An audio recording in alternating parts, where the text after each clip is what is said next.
Hello. I really enjoy Sundays because every Sunday I get to review a book. And this week I reviewed a book that I was completely unfamiliar with and an author I didn't know.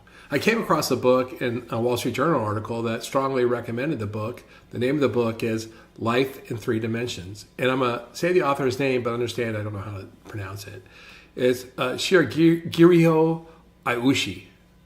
And it's a really good book. Now, I'll tell you, I had a problem with this book. I listened to it on Audible, and it was about 9 hours long, which was perfectly fine.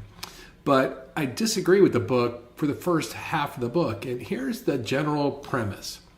Life in Three Dimensions simply says to have the best life possible, you need to have happiness, meaning, and psychological richness. And I'll explain what all those mean, what the author means by that.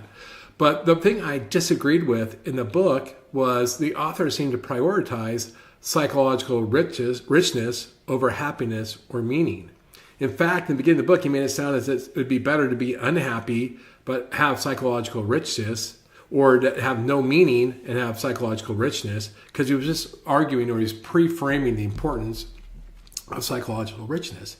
As he went along, I think that he kind of that stance kind of modified a little bit, and he really morphed into you need to have all three after kind of just emphasizing the importance of psychological richness. And along the way throughout the book, he shared a whole bunch of really interesting psychological studies that give us all sorts of insights into ourselves and mankind.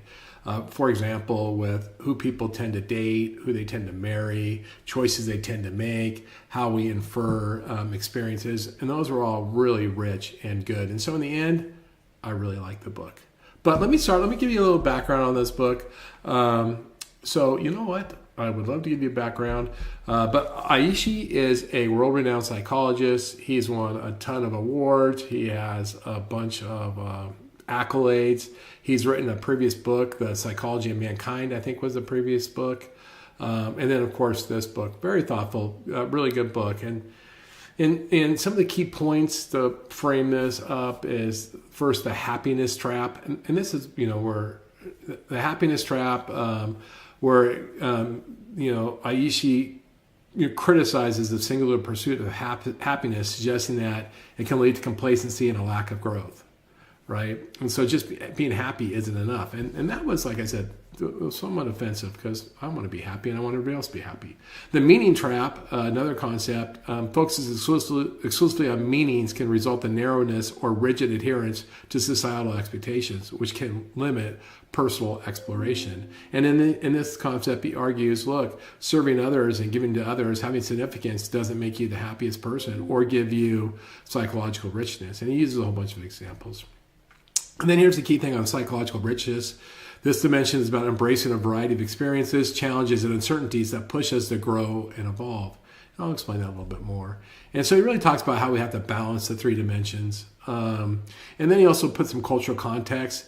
These three dimensions vary greatly by different cultures. And so he briefly talks about this.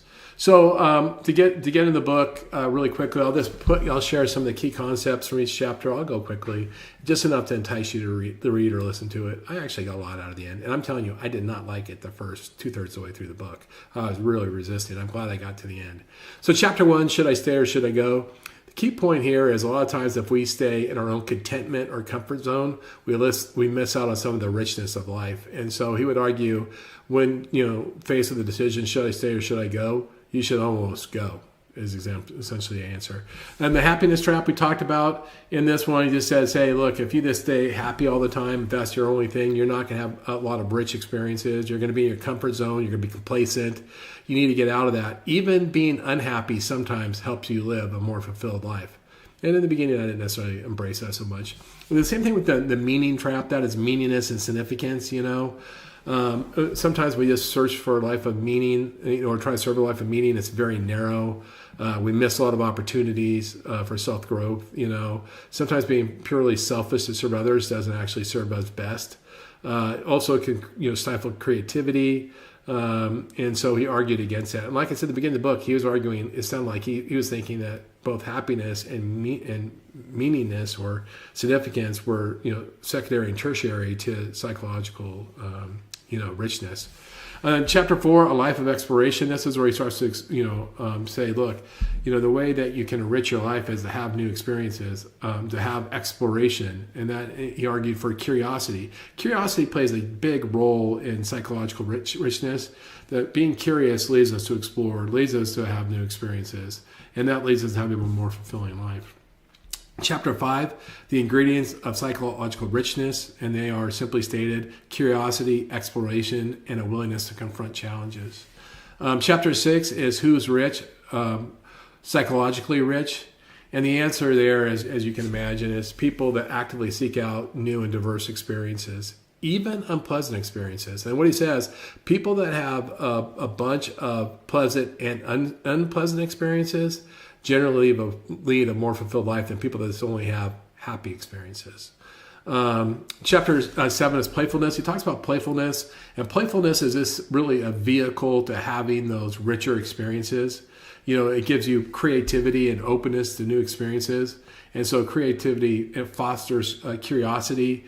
So playfulness really was a big part of fostering all those things. Chapter 81, this chapter about the beauty of DIY, do-it-yourself. He talks about how he built a patio out of his backyard, and he really had no, handyman skills. Him and his wife did it. It was a job they could have spent a few $1,000s on. It could have got done in 3 days. Instead, they spent countless hours over 3 months in unbelievable, physical toil and pain.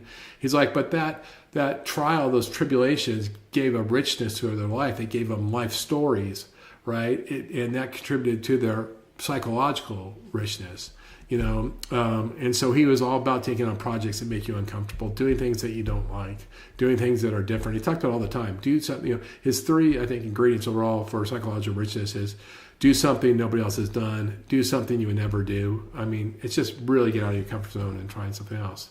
And then he said, look, okay, do Asiatic experiences count? Meaning, if I watch a movie that portrays rich, psychological richness, or if I read a book or I see a piece of art, is it as good as if I did it myself? And the answer is probably. It depends on how you approach it, right? If you have an experience with a piece of art or a movie or a book, and it gives you deep emotional fulfillment, and it changes your perspective of the world, and it gives you different insights, and you have a transformation, then yes, it counts. It counts to help, towards your psychological richness. Chapter 10, the point of exploration. This is just really about, it's largely about traveling to new places and engaging with new ideas. That's it. That's the point of exploration. New places and new ideas. Chapter 11, turn adversity into a psychologically rich experience. This speaks about how adversity is rocket fuel for new experiences and creativity and life stories, all that psychological richness type of thing. Chapter 12 goes into the story we tell. The story we tell is really the story we tell ourselves. And it goes, look, a meaningful life integrates diverse experiences, challenges, and reflections. It embraces the complexity of our own story, and that we have to get really good about creating our own story, telling ourselves our stories, telling ourselves our, all these new experiences, and that will build to our psychological growth. Chapter 13 is, there's 2 remaining questions. Too much richness. Is it possible to find the 2 questions are, can there be too much richness? And 2, is it possible to find richness in the familiar? And the answer to that is, look, especially to, can there be too much richness? And he says you have to have balance. You got to have balance between exploration and contentment. If you were out of balance and just were totally going for curiosity and exploring, you would burn out and it wouldn't be a good life. And so you have to have a lot of balance. So there you go. Chapter 14, a good life without, this is the final chapter, by the way, a good life without regrets, final thoughts on life and dimension. Here he's just a giant cheerleader on the importance of balancing happiness, meaning, and psychological richness for a life free of regrets. And he just goes, hey, look, regrets often arise from failing to embrace uncertainty or explore life's complexity. We rarely have regrets about being unhappy. We rarely have regrets about not having meaning or significance in life, but we often have regrets about the texture of our life, about not having enough experience or explored more or done more, not having, a bigger tapestry of what our life was. And that's really what the whole book is about.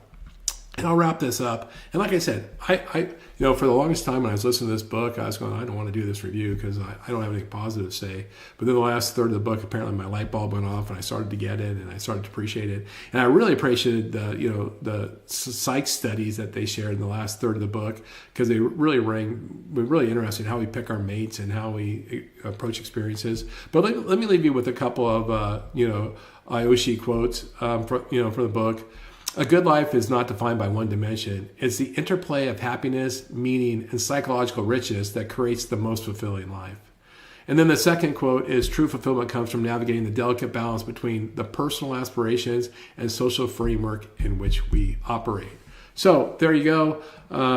I showed you the book cover. We talked about it. I hope you enjoy these book reviews. Now, one of the things I am always open to books. If you have a book you think that would be great, that you think I'd like, that'd be a benefit, shoot me a DM, shoot me an email or a text, however you get a hold of me. Let me know. I'm taking book recommendations. I take them all the time. I was short on book recommendations this last week, so that's why I went to the Wall Street Journal. I hope you like these book reviews. With that, I hope you're having a great weekend. I look forward to talking to you soon. Thanks for checking in.